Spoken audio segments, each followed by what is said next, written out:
I want you to just for a second imagine this. Put yourself in this headspace. We're about to do a deep dive into an account that is, Yeah. well, it's terrifying. And not just because of the supernatural stuff. No, not at all. It's the desperation behind it all, the economic reality. We have this subject, fresh out of college, holding a degree that cost nearly $70,000. A useless communications degree, in his own words. Exactly. And he's sleeping in his car. He's running out of gas, running out of hope. He's at the absolute bottom. And you have to understand what that does to a person. It's not just stress. It's a kind of cognitive shutdown. Your brain just stops processing certain kinds of risks. What do you mean? The fear of, debt collectors or getting a ticket for sleeping in your car. That fear is so immediate, so real, that you'll accept almost anything to solve it. Even a place that is profoundly, obviously dangerous. Just for shelter, just for a roof. Mm-hmm. And that desperation, that feeling of being completely trapped is where our story begins. So today, our mission is to unpack this whole thing. The cheap, rundown apartment, the escalating terror that's weirdly centered on the bathroom shower, and the strange rules that seem to govern it. We're going to see what happens when the need to survive just completely overrides a person's instinct for safety. It's a thin line. A very thin line. So let's start there. Phase 1, the necessary compromise. His funds are critically low. He's got enough for maybe one more tank of gas. And a couple of meals, maybe. That's it. So the biggest threat in his life isn't a ghost, it's a parking ticket. It's running out of gas and not getting to his job. And he's got two options. Option one is this just soul-crushing 4-hour daily commute on public transport. 4 hours, God. Yeah, 20 hours a week just sitting on a plastic seat. Or there's this apartment, 10 minutes from work and less than half the rent of anything else he could find. It's not really a choice, is it? Not when you're that far down. Time is the only thing you have left, and that commute just eats it. So, of course, he goes to see the apartment. And the red flags are, they're everywhere. The landlord barely seems to notice him. The whole hallway smells of bleach. But the bleach isn't working, right? He describes this deeper, more sour odor underneath it, something old and almost metallic. It just suggests the whole building is kind of fundamentally wrong. Oh, yeah. And the unit itself. Sickly yellow-green paint, a ceiling fan that's sagging, cracked windows. These aren't just cosmetic. This is a place that's been toxic for a long, long time. But none of that matters. His checklist has 2 items. Is it cheap? And is it close? That's it. Everything else just gets pushed to the side. But the one thing he couldn't ignore, the thing that becomes the heart of this whole nightmare, was the shower. The shower cabin. Yeah. It's small, narrow, frosted glass that's cloudy with age.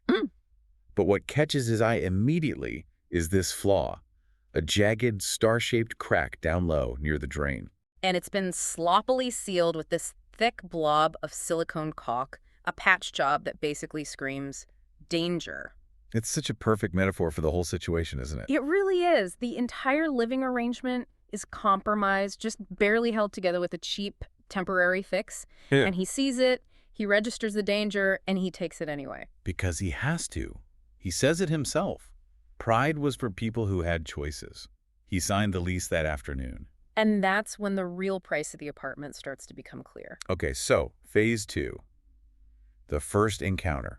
That first shower, after days of living in his car, it felt like pure luxury. Oh, I can imagine. The water's barely lukewarm, but he doesn't care. He says he could feel the anxiety and the fear just easing off a little. He finally felt human again. And that's when it waits for. It's interesting, isn't it? It doesn't attack when he's miserable. It attacks the very second he finds a little bit of peace. Yeah.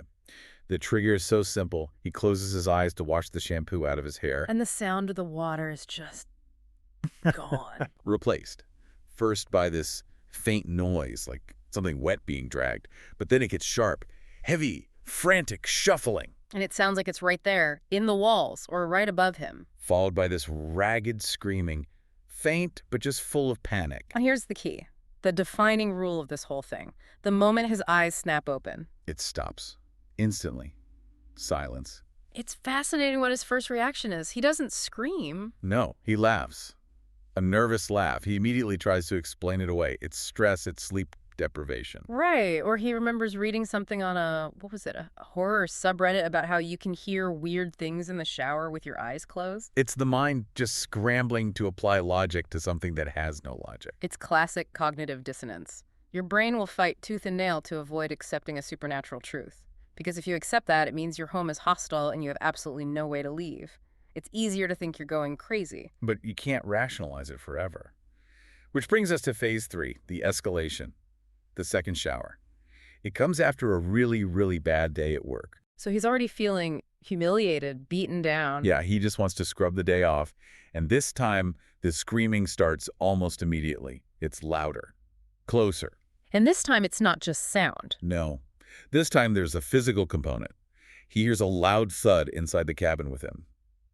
And his shampoo bottle, which was sitting securely on a little shelf, Is on the floor of the shower. It's been knocked down forcefully. so that pushes him past just being nervous. Now he has to investigate. He has to find a logical source. His first thought is pipes, right? Or maybe an angry neighbor upstairs. So he goes up there to the unit directly above his. It's locked up tight. He finds the neighbor across the hall, an elderly woman named Mrs. Cartwright. And she tells him. Nobody's been up there in months. So the mundane explanation is just gone, ruled out. And that's the pivot. He's forced to recognize the pattern, the terrifyingly simple rule. The noise only happens when his eyes are closed. It's not random. It's targeted. It's a phenomenon that has rules, and it's specific to him. So he has to test it. He has to be sure. He runs the shower again, steps in, but this time, Eyes wide open. staring at the walls. Yep. And for a full minute, rinsing himself, staring, nothing, silence. He's proven the hypothesis. And then he takes a deep breath and closes his eyes. And all hell breaks loose. Instantly, the bathroom just exploded into chaos, the screaming, the dragging footsteps, and that sharp, undeniable crack of the shampoo bottle hitting the floor again. The rule is confirmed, but knowing the rule is somehow worse than not knowing. Because now he knows the terms of his own personal prison. And once you know the rules of a game like that, even a horrible one, there's a part of you that just has to push the boundaries, see how far they go. And that leads to phase 4. The physical attack. He gets stubborn. He decides he's going to try and, overload it. He deliberately keeps his eyes closed longer this time. Terrible, terrible idea. This is where the entity decides that the established rules are being violated, and it responds with force. The first thing that changes is the air itself. The temperature just plummets. He says it was like a damp, icy edge cutting through the steam. The water feels colder, heavier. And the touch. He feels something brush against my back. He describes it as a cold, wet hand that smears a streak of water down his skin that was far, far colder than the shower. And that's the moment it crosses the line. It's not just psychological anymore. It's a direct physical threat. And then it gets worse. He feels this sudden, searing pain. A sharp, raking sensation tears across his upper back. 3 long diagonal scratches. Deep enough to bleed immediately. He sees the water turn pink as it runs down his body. He snaps his eyes open, the sound's cut out, and he just stumbles out of the shower, bleeding, shaking. And what he does next is just heartbreaking. It tells you everything. He doesn't call the police. He doesn't even call the landlord. No. He sits down at his kitchen counter and checks his bank account. The physical wound confirms the danger, but the bank balance confirms the trap. And the number staring back at him is $13.73. Not enough for a motel. Not enough to run. That number is a more effective prison than any ghost could ever be. He even Googles cost of exorcism and just laughs. Yeah. He can't afford the consultation fee. The only thing he can afford is to stay put. So the fallout from this is, well, it's as practical as it is terrifying. He just stopped showering. Completely. He's too scared. He starts relying on deodorant, wet wipes, and people at work notice. Of course they do. His boss starts making comments about personal hygiene standards. The haunting is now actively threatening his job, the one thing keeping him from being back on the street. He's totally cornered. He's paying a social price, a professional price, just to maintain this awful truce with whatever is in his bathroom. Which brings us to the climax. Phase 5. He gets a reason he can't ignore. A date. An old college friend, Allison. And he cannot show up like this. So he's forced. He has to go back in. Back into the shower. But this time, he knows the rules. He makes a vow to himself, eyes open the entire time, no matter what. And he does it. Sheer willpower. He's staring at the tile, shampoo singing his eyes, but he keeps them open. And the entity is furious. He's rinsing. He's almost done. He's followed the rule. But it doesn't matter. The whole room just erupts. Water pressure surges, becoming painful. The temperature drops to ice cold. And the scream is different this time, not panicked.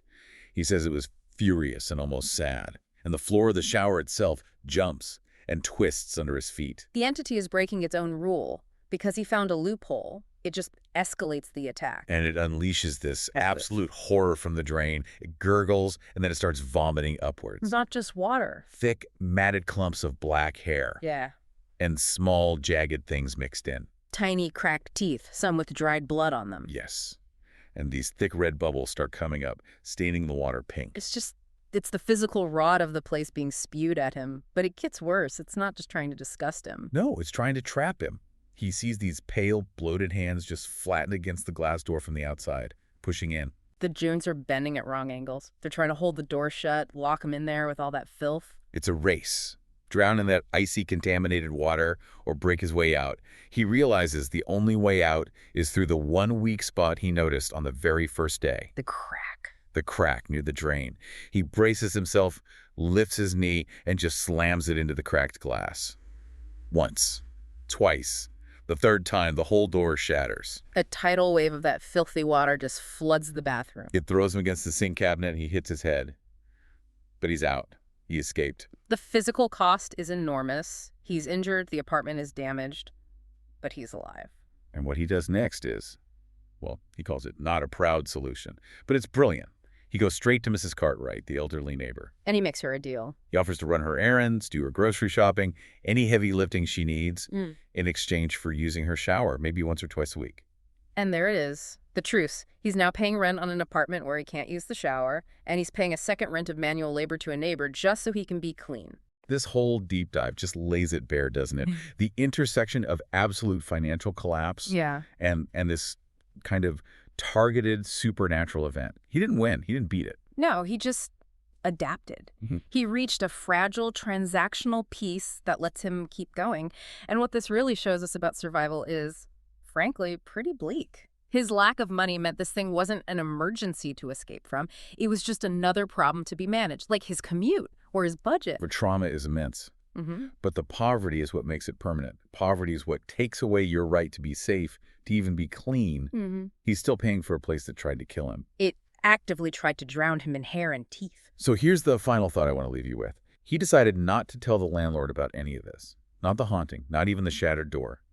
Because he was sure the landlord already knew. He knew the place was like this. And that's why it was so cheap. So if the price of shelter, when you're that desperate, is your silence about the terror that lives inside, what other agreements are being made right now by people with no other choice? What other price is being paid when you're forced to rent the unrentable? That's silence. That might be the realest horror in this whole story.